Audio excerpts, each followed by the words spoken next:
This week on the Retirement Quick Tips podcast, I'm talking about the most common ways rich people accidentally destroy their wealth and how you can avoid falling into these traps. Many people build significant wealth through a single investment that was a home run. Maybe they own a thriving business. Maybe they own a stock that now makes up like 80-90% of their net worth.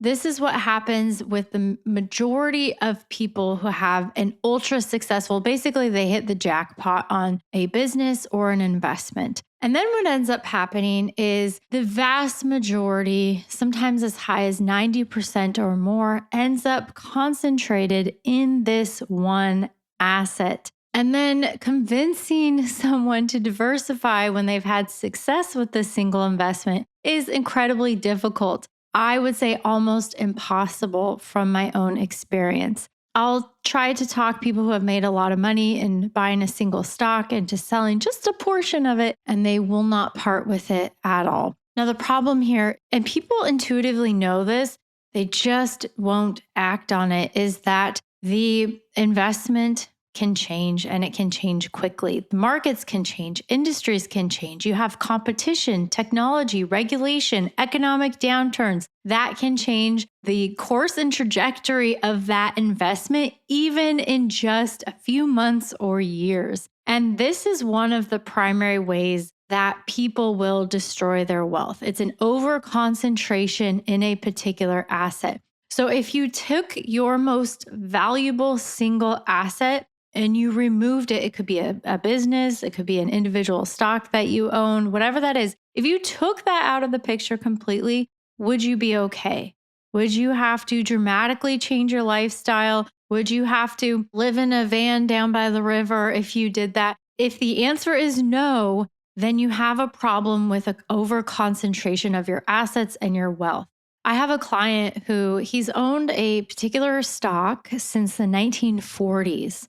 Now, this was gifted to him when he was a child, and he's never sold a single share. In fact, his cost basis in this stock is pretty much zero because there's been share splits and reinvestment of dividends. But this single stock is like half of his net worth. And it's been a strong performer over the last 80 years.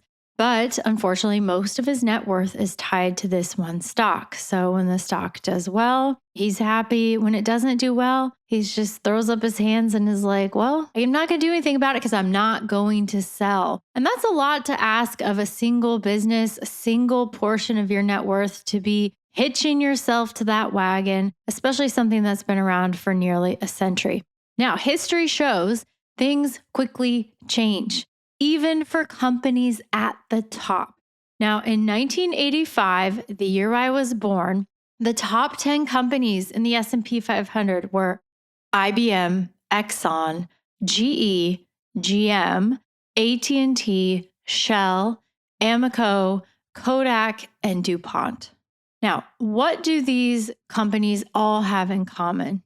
Well, none of them are in the top 10 companies in the S&P 500 today. And some, like Kodak, even went bankrupt.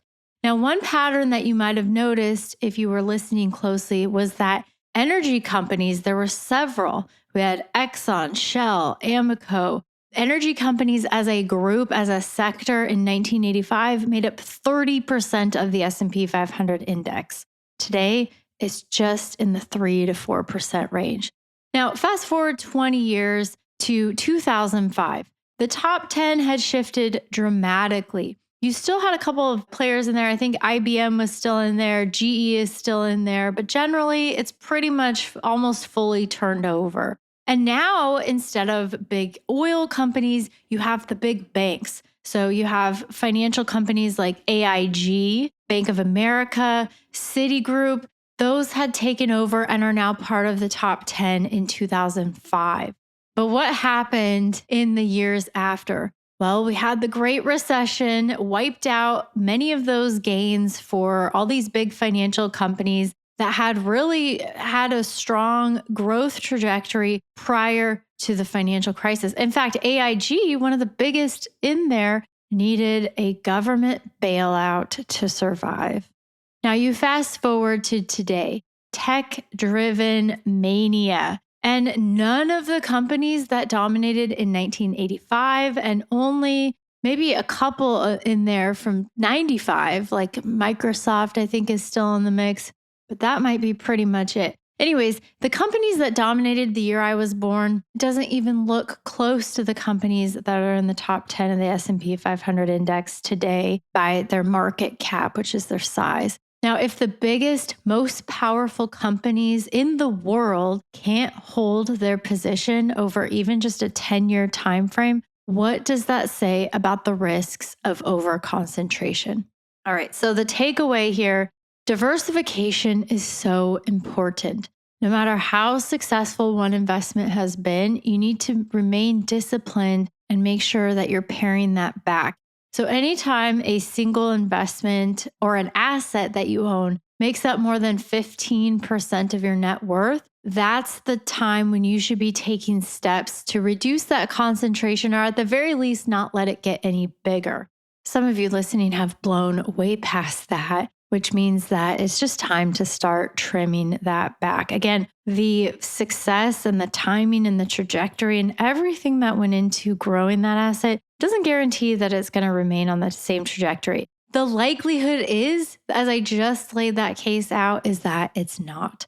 So taking steps to reduce that concentration, positioning your assets so that if that concentrated asset and that ultra successful investment that you've had was completely wiped out, you'd still be just fine financially. All right, that's it for today. Thank you so much for listening. My name is Ashley Michike, and this is the Retirement Quick Tips Podcast.